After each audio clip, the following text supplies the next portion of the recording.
Guruve Gaura Chanjaya Radhikaya Tadalaya Krishnaya Krishna Bhaktaya Tad Bhaktaya Namo Namaha Vancha Kalpa Turvischa Kripa Sindhu Bhaivacha Patitanam Pavanebhyo Vaishnavebhyo Namo Namaha Jaya Shri Krishna Chaitanya Prabhu Nityananda Shri Advaita Gadadhara Shivasari Gaura Bhaktavinda Hare Krishna Krishna Krishna Hare Hare Hare Rama Rama Rama Hare Hare. Dhanavad Pranam devotees. So, I yesterday had done a video, and the day before that I had done a video as well, and following up on the questions and answers. And somehow or another, both of them got deleted. I'm sure it was my fault in some way, form, or fashion. So anyways, I didn't want to let it go that I just did not post an answer to those questions. If it had been up for some time, I would have felt satisfied that the persons had a chance to look at it, digest it, and they could have asked follow-up questions, etc. But because both of them, just like one after another, without being up quite a day, had gotten deleted, and I'm sure it's my fault. I don't think it was anything. There's nothing controversial in the videos or anything. So I thought I would do a take two, which is what I tagged this video, and I just put the two subject matters together in the interest of time. And obviously, it's going to be more of a synopsis than it is a more elaborate. Especially what is Dharma was a little more elaborate, but I'll have to make it more concise today. So the first take was an answer to a question that I received about whether or not we should read the Rasik books. There was mention, I don't have the questions in front of me, but that Al Srila Prabhupada was tempered in allowing devotees necessarily to read Rasik literatures and things like that. It was not a challenging question at all. It was really based on simply trying to understand what is the posture based on all considerations of how we should view reading more Rasik literatures. The person did not name any particular literature. That was one thing. So the idea as a whole, as I mentioned in the previous video, was that in the Chaitanya Charitamrita, it's mentioned that we should understand what is Bhakti Tattva, what is Maya Tattva, what is Lila Tattva, and what is Rasa Tattva. So this is part of anyone's maturation in Bhakti. There are two factors, however. One is understanding what is Bhakti Tattva, and one is what is Rasa Aswadan. Excuse me, I meant to say what is Rasa Tattva, and what is Rasa Aswadan. So understanding Rasa Tattva, obviously you'll have to read the literatures and writings of the Goswamis, and that doesn't necessarily mean that to understand Rasa Tattva, you would have to begin by reading Hangsadut to Utkarika Valayor to read Gita Govinda. It doesn't have to start there to understand what is Rasa Tattva. You can obviously begin, and this is of course understanding that there's been the prerequisites of Upadeshamrita, Manasiksha, and other books that are foundational to the actual practice of Bhakti. And of course, Srimad Bhagavatam itself is a Rasa Sastra. I'll get into that in a minute. But having those foundational books and then studying Bhakti Rasamrita Sindhu in its sequence, then some understanding of what is Rasa Tattva comes. And then of course in the description of Madhurya Rasa, which is more elaborated in Ujjwal Nilamani, then it's also more explanations are given there. So the idea here becomes that we should have some foundation, and my Srila Guru Pada Padma Nitya Pravishtam Vishnu Pada Paramangsa Asnutara Satasishamad Srila Bhakti Vedanta Narayan Goswami Maharaj. He emphasized that same sort of progression, that we should start in Vacho Vegam, Manasa Krodha Vegam, and then we could start to look progressively and consistently with our practice, because Bhakti is really not an information gathering process. It is a actualization process. So whatever we do read, whatever we do digest in classes, that's meant to become something actualized in our life, and it's actualized by practice. And the practice is our Southern Bhajan, which is Harinam, of course, the hearing of Srimad Bhagavatam, staying in the association, especially of high-class Vaishnavas, and doing Thakurji Seva, Vaishnav Seva.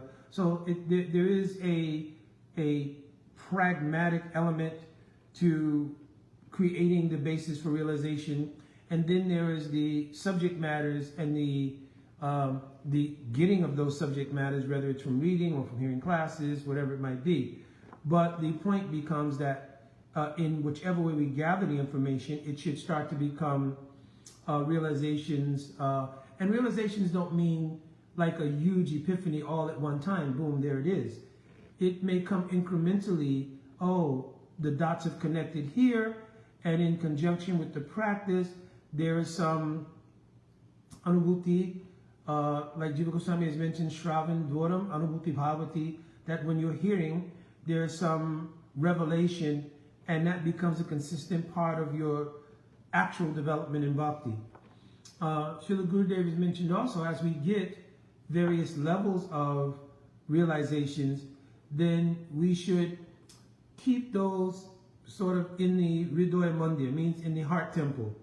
So discussing Siddhant, discussing our theological ideals, whether they be in any particular category, bhakti, maya, the practice of bhakti itself, what is bhakti, whether it's rasa tattva, lila tattva, that's fine.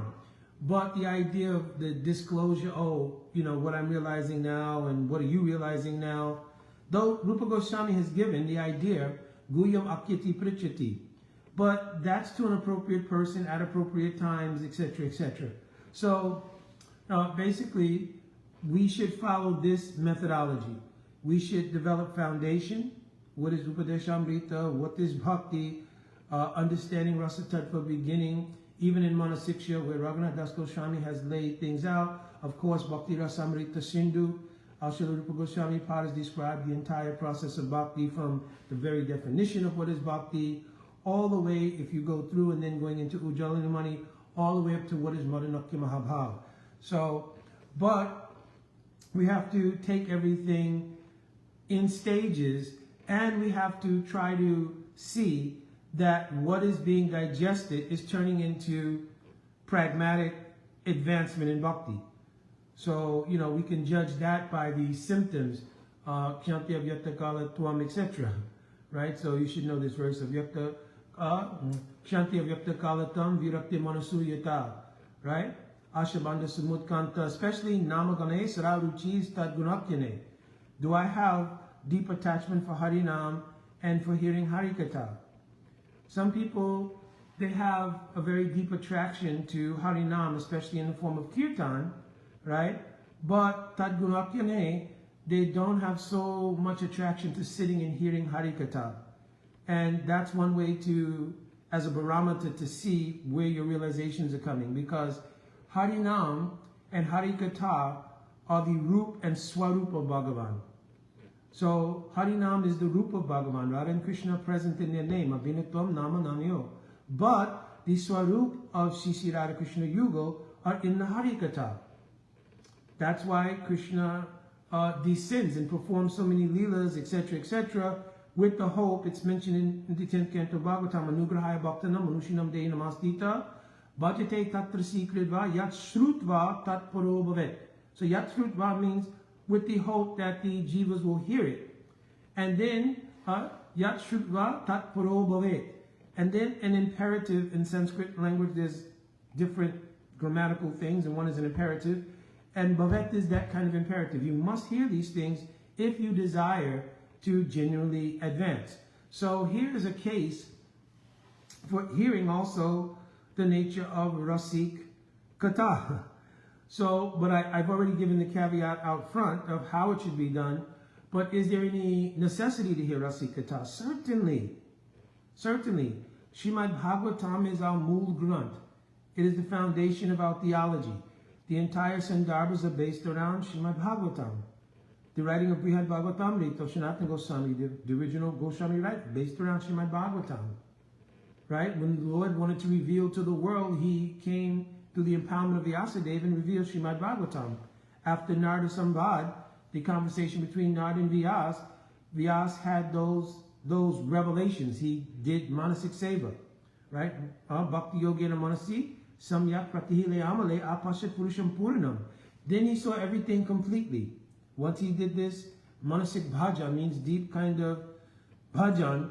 Then Vyasadeva realized. So of course somebody may say, well, Mukunda, he's Vyasadeva. What do you mean he did bhajan? So he's also performing the Leela to show that one has to have realization descended from, he's the empowered incarnation of Bhagavan, right? Vedas Chasavaya Hamavivejo, Vedanta Vid, Veda Krit Eva Chaham. So Krishna Bhagavad Gita is told, I am to be known by the Vedas, right? And I am Vedanta Krit.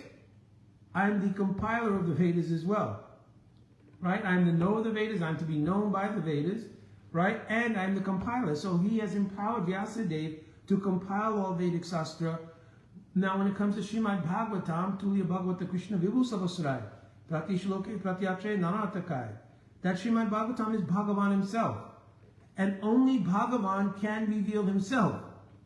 So through Nard, the inspiration came in Vyasadeva to do deep Manasik Seva, means trying to understand the nature of serving Bhagavan internally, and then Bhagavan gave revelation of what actually is Srimad Bhagavatam. You understand? The proof of this is that when Mother Parvati was sitting on the lap of Mahadev, she asked the question, listen, I know you know the meaning of Srimad Bhagavatam. I also know that Sri Shukdev Goswami knows the meaning of Srimad Bhagavatam. What of Vyas? So Mahadev said, Aham Vedmi, Sukho Vedmi, Vyasa Vetina Vetiva. I certainly know the meaning. I know Shukdev Goswami knows, because he's the Krita Shuk, he's the parrot of Radhika. And as Gopeshwar Mahadev, I also know. What is the status of Vyasadeva? I don't know. Vyasa Vetina Vetiva, I don't know if he knows or not. So, but now we know that after speaking to Narad and hearing from Narad and getting the inspiration to do this particular kind of bhajan, that Vyasadeva had this realization. So this is obviously a Leela, but Vyasadeva had realization, then he wrote all Srimad Bhagavatam, beginning with Janmadhyasya Anvayarita Rachastarti Shivabhigya Sarat. Only in this first line he's described the nature of Janma Adi Rasa. You'll read the Tika of Srila Vishwanath Chakravarti Thakur Pad, which, by the way, in the very first verse, very first purport of Srila Prabhupada's translation, he mentions if you want to understand the deep meaning of this Janma Adi Ras, then you need to see the commentary of Srila Vishwanath Chakravarti Thakur. So Srila Prabhupada, as I mentioned the other day, cast a very wide net and multitasked in doing so. So while he brought in many, many conditioned souls from every strata, at the same time, through his writings, he gave the in-depth rahasya of the bhakti theology. So we will not be bereft of that. So if you study Srimad Bhagavatam closely, you look at Chaitanya Charitamrita closely, everything Srila Prabhupada is put there.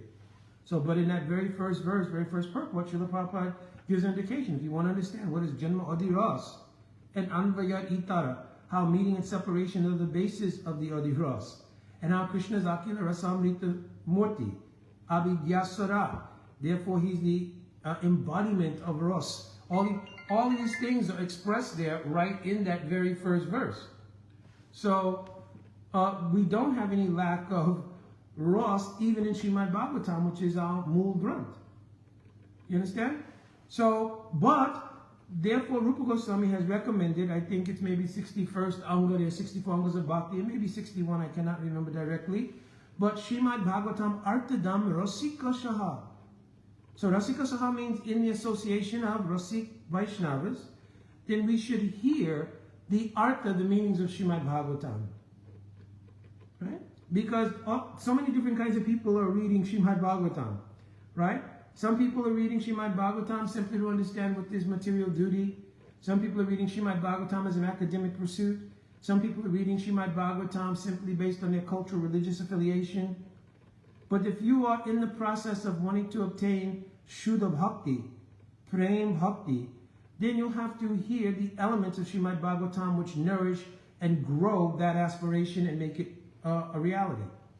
So Rupa Goswami said, hear it in the association of Rasik Vaishnavas. Right? So, beginning with that system that I described, we can gradually come to appreciating with some understanding of Rasa Tattva. And then according to the organic unfoldment of our adhikar, we will be able to come into Rasa Aswadan, right? Because actually, Rasa cannot be digested. First of all, what is Ras? Because sometimes there's words that are bandied about and people, they're not even clear on the word, what to speak of trying to understand it. So Ras has been described. Yatati bhavana vatma yas chamatkara bharabahu Ridi sattva ujale bhadam swarasa. So here it's mentioned, Ras is, chamatkar means like an astonishment. It means it's something that you could not have conceived from any of your material faculties. So it is chamatkar. And even within transcendence, it is chamatkar. It's the very thing that astonishes Radha and Krishna themselves. That rasa can only be held in the heart of someone who is sattva ujjale bhadam. So here sattva means Suddha sattva, means like Swarup Shakti, the internal energy of Bhagavan. When that illuminates the heart, right, then bhadam, that rasa can be held in the heart. Other than that, it's like having a porous cup, right? Because rasa will come in, but because you don't have the adhikar, it won't stay in the heart. So it pours out. Now, as your adhikar grows, then the amount of holes in your cup become less, and therefore something may be there, and that becomes our inspiration to go forward in bhakti. So in this way, we can appreciate that even Srimad Bhagavatam, Pibata Bhagavatam Rashayam Alayam, it is Rasa Sastra. But here the word Alayam is important because it says that Bhagavatam, though it is completely composed of rasa, that Alayam means until adhikars develop to digest that rasa, it becomes rasayan. The word rasayan means like medicine. So Bhagavatam is simultaneously working as a medicinal element to give us purification and give us growth, and at the appropriate level of spiritual health, it is tasted as rasa. Understand? So there is no lack of Rasik contact, but it is a matter of eligibility. Srila Bhakti Vinod Thakur in Bhajan on Bhakti Rasayan, he mentions adhikana labhyate siddha bhave viparyo janma ashaktir bhave, that if appropriate adhikar is not exercised when approaching Rasik literatures, then viparya means a corruption of everything may come about. So a gross example obviously would be if you were reading Ras Panchadhyaya, which is the section on Ras Leela, and you still had material conceptions, then obviously it would stimulate sexual concepts in the mind, right? Or if you read Geet Govinda, and your antakara means your subtle body is not somewhat purified by hearing Nam and doing bhajan, then some misconceptions, viparya means some misconceptions will come, and as a result of those misconceptions, agitation will take place. So, of course, for many years, that was the what should I say, the staff of don't hear that, don't listen to that, don't try to hear that, right? So, our acharyas never meant it in that way. On the last video, I told the interesting personal story about my grandmother. She would make every Sunday for me, she would make pancakes. And I used to always want to have them fresh. So she would make the pancakes, put them on the plate. I'm not spoiled, by the way. I also mentioned that in the last video. I was a young boy, right? She would cut the pancakes, put the syrup, everything, but she would say, don't eat it yet. It's hot. So the pancakes were meant for me. They were obviously going to be very relishable, but I had to acknowledge that at that time, they were not suitable to be digested. So I had to wait to the appropriate time till they were able to be eaten without burning the inside of my mouth and my tongue. So in the same way, it's not that the Rasik literatures, whatever they might be, are not meant for us, but we have to get it at a time when it's digestible and not harmful, right? That being said, Al Srila Prabhupada in the 10th canto and it's in the Ras Panchadhyaya, it's quoted, Vikridam Rajavarubiridam cha Vishnu Sharanvito Anusrinu Yadvara Yadyaha Bhakti Param Pratilabhikamam Rid Rogam Asu Acharena Dhira Apayanoti Acharena Dhira. So here Srila Prabhupada in this purport to this verse which says that one should hear the transcendental pastimes like Ras Leela. Why? Because they have a potency, if you are sincere in practicing bhakti, that they will infuse bhakti in your heart. Bhakti param prati labhya kamam. Labhya means to obtain, right? Prati labhya kamam. Then kam, which is the rid rog, it is the disease of the heart. Lust is the disease of everyone's heart in some way, form, or fashion. It doesn't have to be gross sex. It could be subtle sex. It could be simply subtle aspiration to want material things. There's so many ways that kam appears. But rid rogam of kam is taken away very quickly when you hear Ras Leela from those who are Shraddha, Shraddhanvito Anusrinu. So here Shraddha means those who have Paramatik Shraddha, means fully developed faith. It means they have love of God. So if you hear from somebody who has fully developed faith and Anusrinu, that hearing is continuous, which means you didn't just hear Ras Panchadhyaya. Under continual hearing, you will hear all of the elements that build up to Ras Panchadhyaya as well. So, Anusrinu, your continuous hearing under the guidance of someone with Paramatik Shraddha. And Anu also here means Anutva. Anutva means with humility. Anu means small. So considering oneself in a very humble way, right? Then listening, and also Anu means Anugatya. And following the life or bhajan process of that person. Hearing from a realized devotee, and following their realized life practice, and considering yourself very humble, hearing continually in that environment will produce the effect of removing rid rog, which is kam, in its various iterations. Right? So that's the answer to the question on whether we should hear Rasik literatures or not. So it's balanced because, you know, the whole idea that was there before, nobody should hear anything Rasik. And then if you ask the person, what is rasa, they don't know. Right? So, and certainly bhakti is meant to, its outcome is that we'll have bhakti rasa. Right? Once you have a sthai bhav, then vibhav, anubhav, sanchari bhav, this is called bhakti rasa. Right? So this is our aspiration. So how you not hear those literatures which actually nourish that outcome. But again, like anything, it has to be in a system. Srila Jiva Goswami Pada and Sandabhasi also mentioned Kram, Sopan, Ritya. We have to follow the Kram means like the progressive order, how you do something, right? So hopefully that answered the question. I'm so sorry the other video got erased. So now I need to move on to the other topic, which was what is Dharma? So this question arose because on Janmashtami, by the grace of Guru Garanga, I had given Harikatha at our local temple here.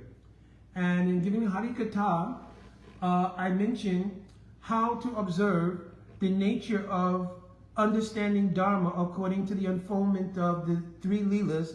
One, Sri Ramachandra's Leela, then the Leela of Sri Krishna, and then sequentially, of course, the Leela of Sriman Mahaprabhu. So very quickly, I mentioned that in Ram Leela, the Leela is called Maryada. And Lord Ramachandra himself is called Maryada Purushottam.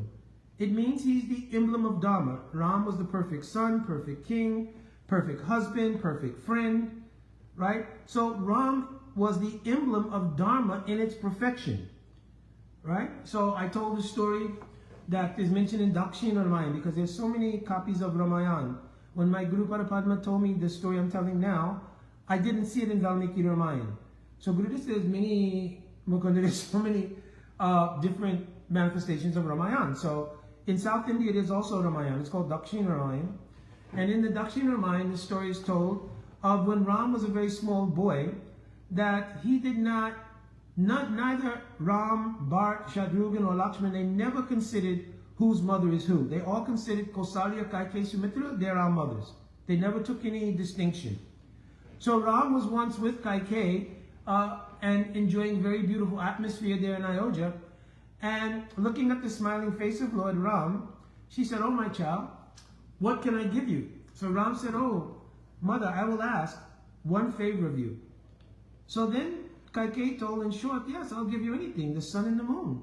She said, "Mother, I'll ask that when I am of age to become the Yuvraj, means when I'm of age to become the king in waiting, you should banish me to the forest and make Bharat the king."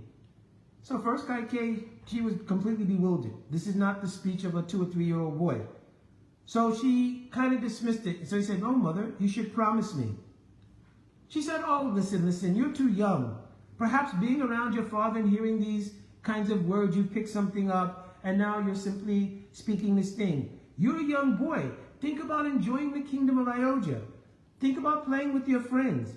Ram, with a very serious face, told, "No, mother, you must make this promise to me." So Kaikeyi, long story short, she made the promise with the idea, listen, this is at 2 or 3 years old. At the time he's ready to become Yuvaraj, all these things will have passed. He'll no longer be thinking about these things. Of course, this was to come to pass because, of course, later on, under the influence of Manthara, who raised Kaikeyi, because Kaikeyi's mother passed away early. So her fatherly affection was very strong, the love from her father, and this nursemaid Manthara, who raised her.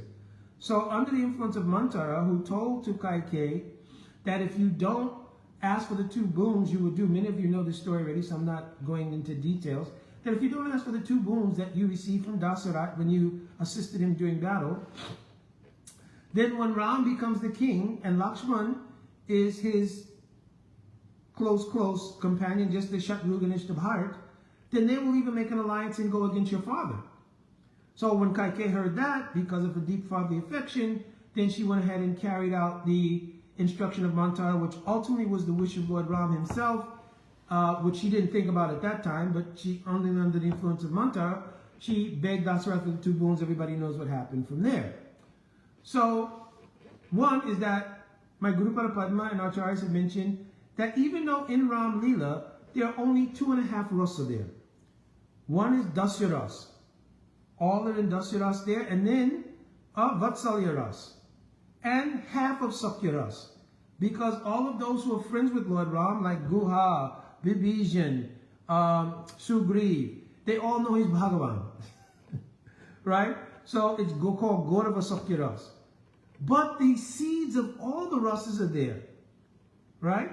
Because obviously also there's Swakya, because he's taken Ekpatni Vrata, he's only married to Sita. So some elements of Madhurya Rasa are there also.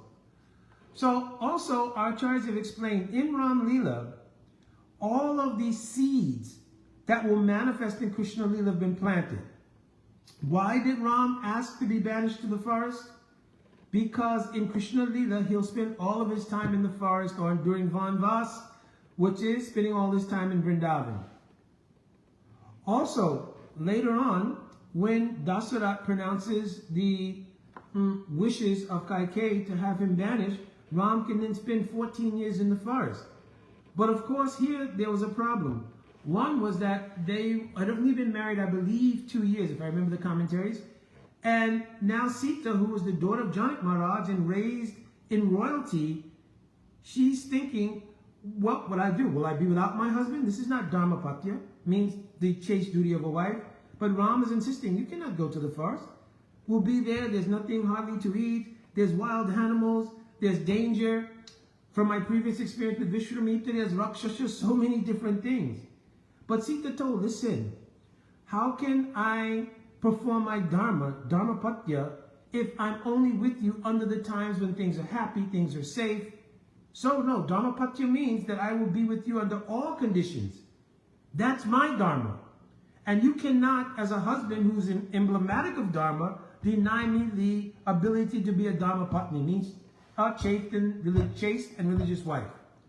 So she said she'd already spoken. I'm making things short. She spoke to Lakshman, and Lakshman said he would protect us, he would provide all foods, he would do everything.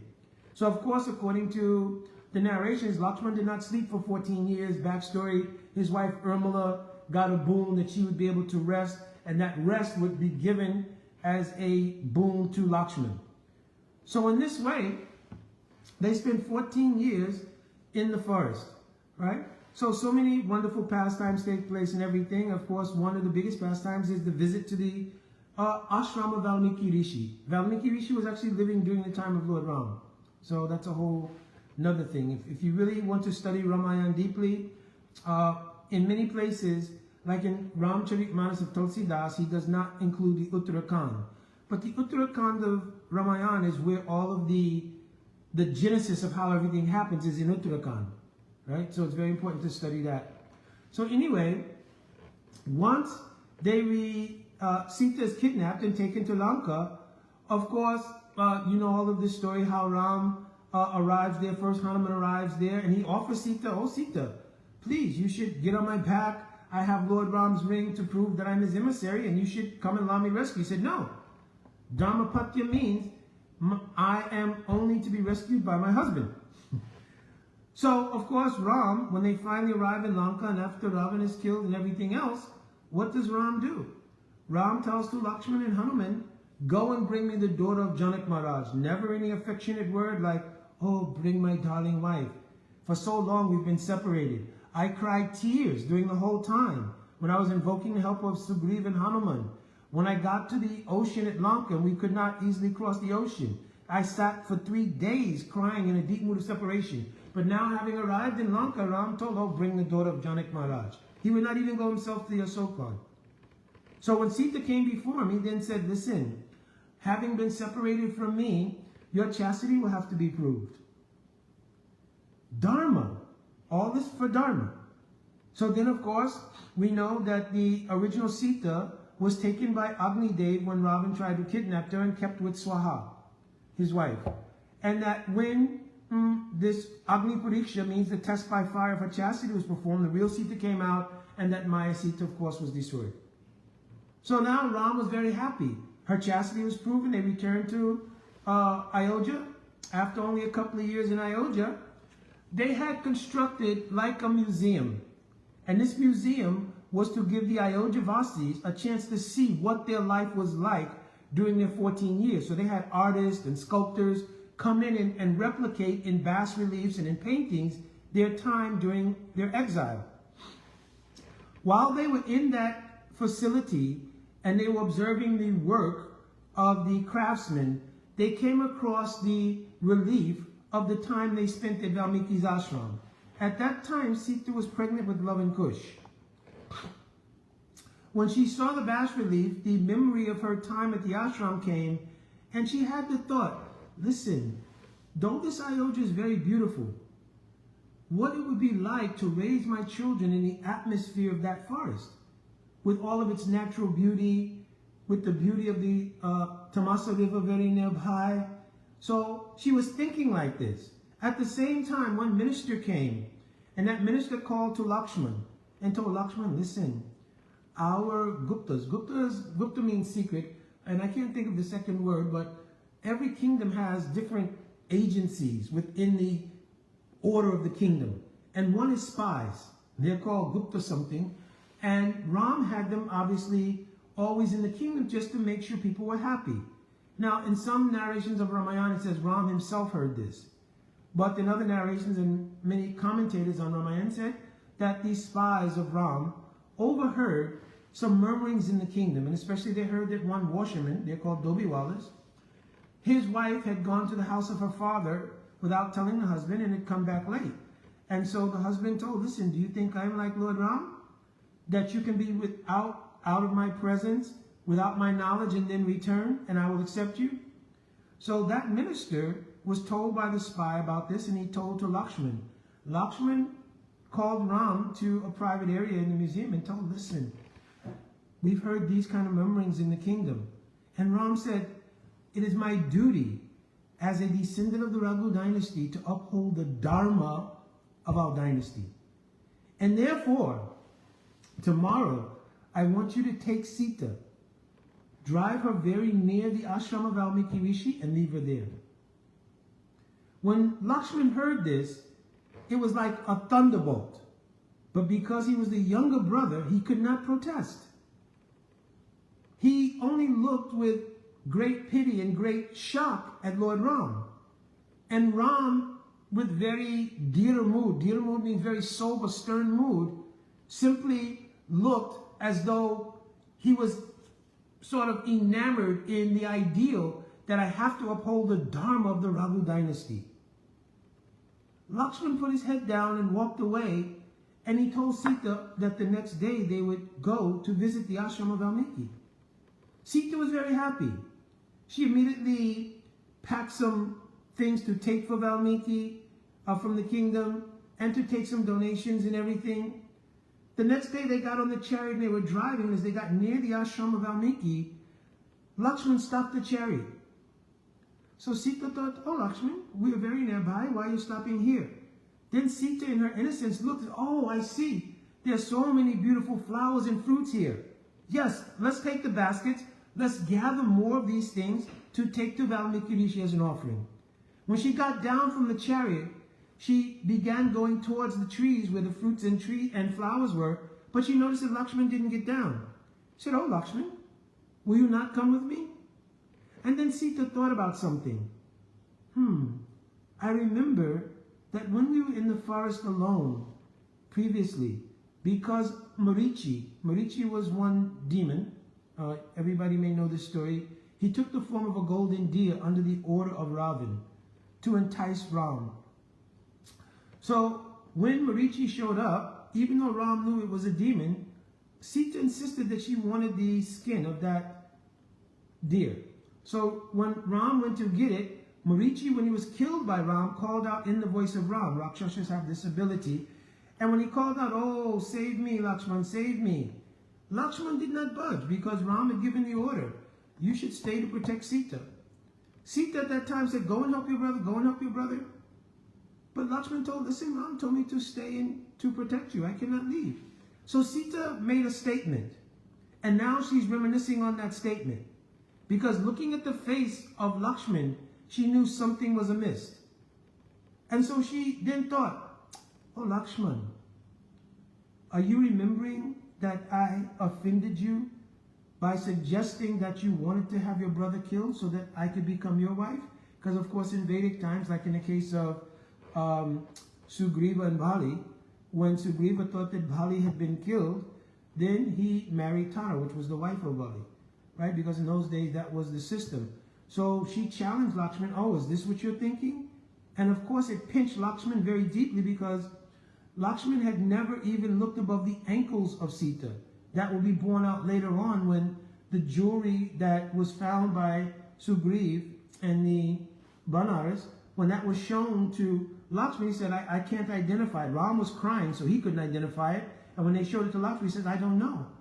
This could be her necklace, but I've never looked above the feet of Sita Devi, as she's the wife of my elder brother. So Lakshman was very pinched by that. But now Sita was reminiscing, oh, is that the reason that your face and that your demeanor has changed? So now Lakshman put his head down. So then she understood even more. And she asked, listen, don't say anything more. I only have one question. Because I know what is the situation now. I'm not asking this question out of anger. I'm not asking this question out of a desire to change the situation. I'm only asking because your brother, the king of Ayodhya, he's very much dharmic. Please ask him when you return, is it dharma to abandon a pregnant woman in the forest? At that time, the tears began to roll from the eyes of Lakshman, and he struck the horses and returned to Ayodhya.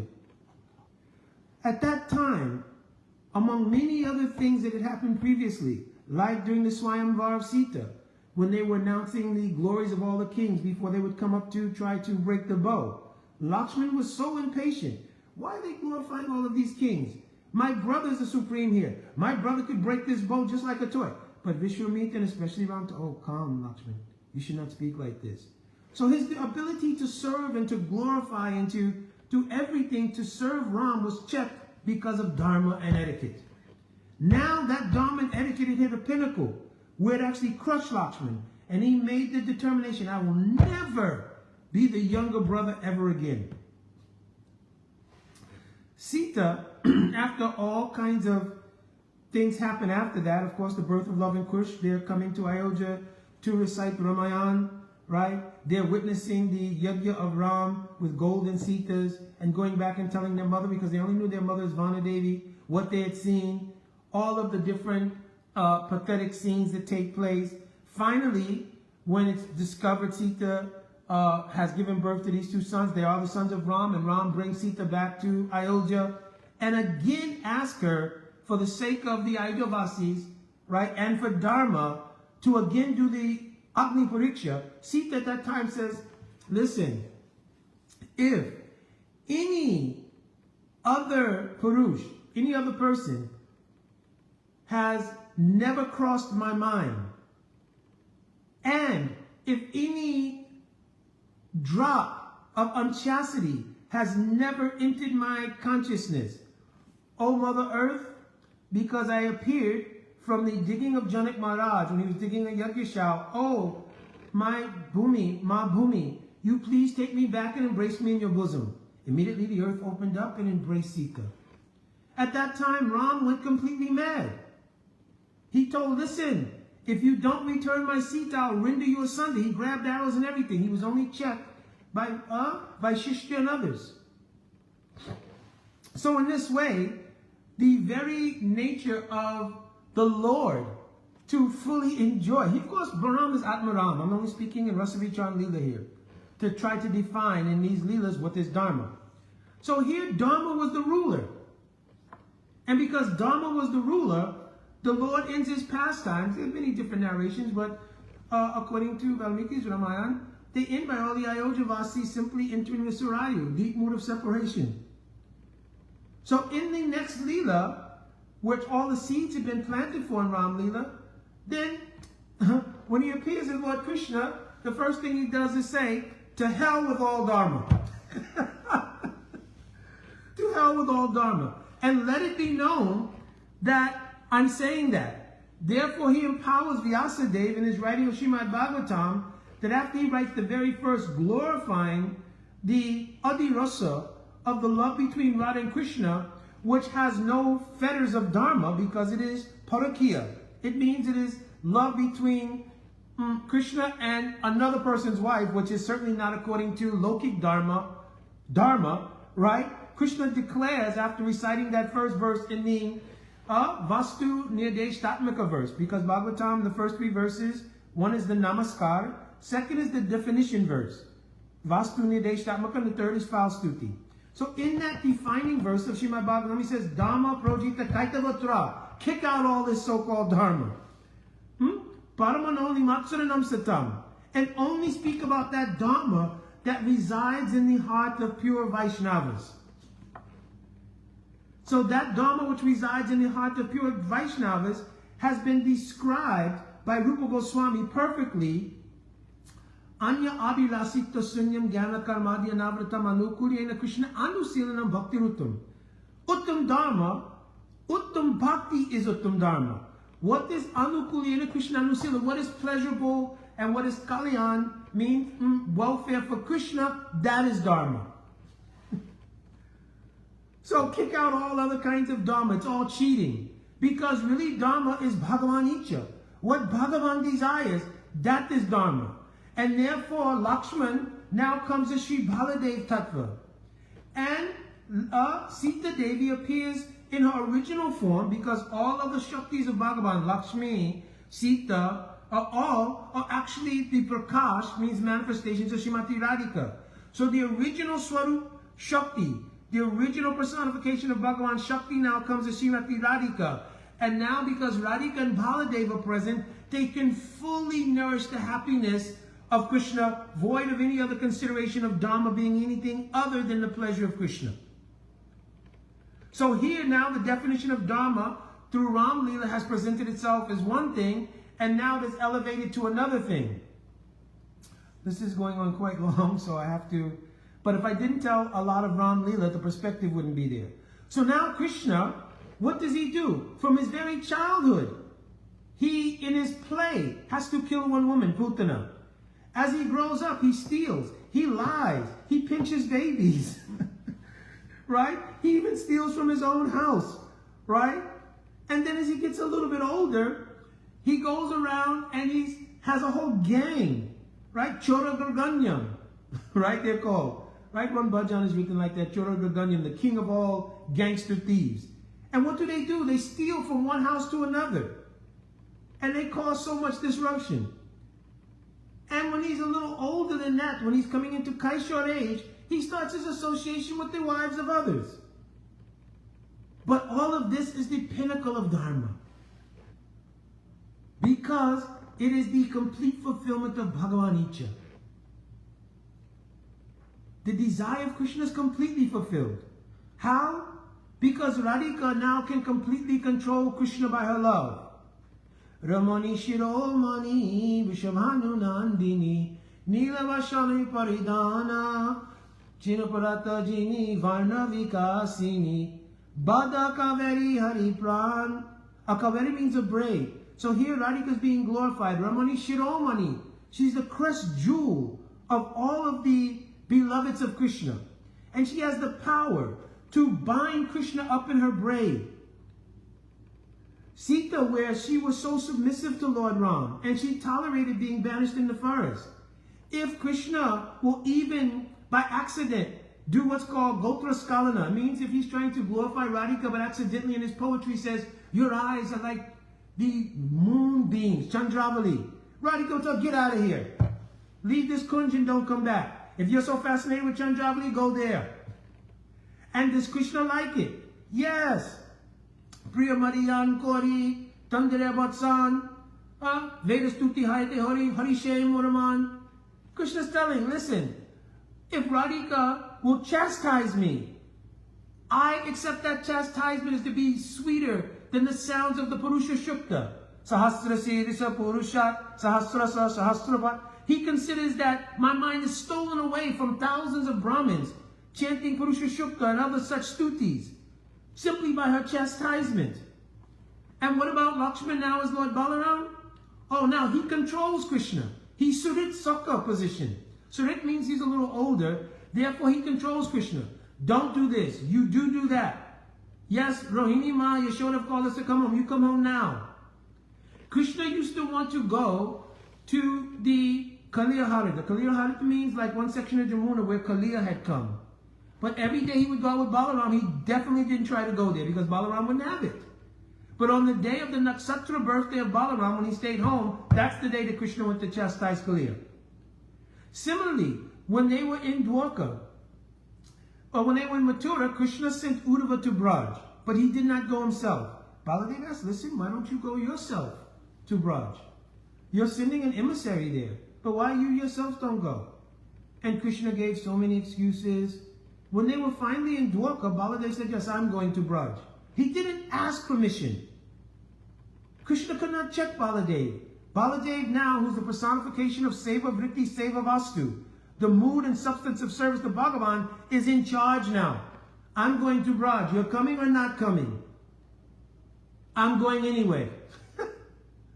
And then when he was in Braj among the gopis, and they were associating, Ram had his own group of gopis, but also to those gopis who had Ras with Krishna, he manifested the presence of Krishna because he has that power. And he told, listen, I will force Krishna to come here right now because Baladev has this power. You understand? So now he could fully serve Krishna. So now Krishna's Leela is called Leela Purushottam.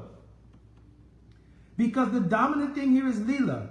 And in that Leela, praying is allowed to come to its full manifestation. It is not checked by Dharma or so-called Dharma. But rather the praying itself becomes the Dharma. So now Krishna tastes praying up to the highest degree. Therefore, in Chaitanya Charitamrita it's written, Prema Rosaniyas Karite Ashwadan Ragmag Bhakti Loke Karite Pracharan. Krishna tasted Prem Ras Niryas. And though we always look at this verse, of course, in relation to Mahaprabhu, right? The genesis of the verse is in Krishna Leela. Because it's in Krishna Leela that he observes Prem Ras Niryas. He observes the essence of all praying by seeing the Maranakya Mahabhav of Radhika. And therefore, at the end of Braja Leela, Purva Vrajvilase Eitin Abhilas. Krishna has three desires which he wants to fulfill. Shri Radha Pranaya Mahima. Kitrasoghanyeva. What is the greatness of Radhika's love? I want to understand it. Also, Radhika tastes my four types of Madhuri. Krishna is different from any other form of Bhagavan because he has four special qualities. Lila Madhuri, Rupa Madhuri, Prem Madhuri, and of course, Venu Madhuri. So Jiva Goswami wrote, even though all the forms of Bhagavan are Sad Aishwarya, means they have 6 opulences. Krishna not only has these 6 opulences in full, but Bhagavat Stava Rasadharana Aishwarya Madhurya Tattva Visay Swarup Paramananda. That Krishna has unique features that are asadhanana, means they're uncommon even in the category of God. And these 4 qualities are that. How Radhika tastes these 4 qualities, Krishna is amazed. Because it produces in her shokyam chasya. Right? It produces in her a kind of happiness that he does not understand. So he covets the desire, I want to understand this. So in Krishna Lila, Dharma has become praying.